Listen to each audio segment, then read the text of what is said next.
அத்தை இப்போ இதுதான் ட்ரெண்டிங். ரெடியா இருக்கீங்கல்ல? அதெல்லாம் நான் ரெடியா தான் இருக்கேன். அப்ப ஸ்டார்ட் பண்ணிடலாம் அத்தை. அம்மா பசிக்குதுமா. என்னலாம் பண்றாங்களோ? தோசை கல்ல கேஸ்ல போட்டு கேஸ நெக்ஸ்ட் ஆன் பண்ணி அடுப்ப கொஞ்சம் ஸ்டார்ட் பண்ணி 2 கரண்டி மாவை எடுத்து ரவுண்டா கொஞ்சம் தேய்ச்சி விட்டு அப்புறம் நைஸா திருப்பி போட்டா தோசை. ரவுண்டு தோசை, சூடான தோசை, வெள்ளை கலர் தோசை.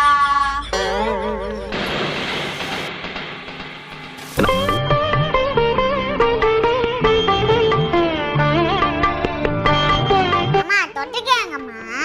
எண்ணெய் எடுத்து லைட்டா ஊத்தி காஞ்ச மிளகா கலச்சி போட்டு தக்காளிய தட்டி போட்டு வெங்காயத்தை வெட்டி போட்டு வதக்கி விட்டு அரைச்சி வச்ச சட்னி தக்காளி சட்னி. ஐயோ நான் தூங்கிட்டேன்.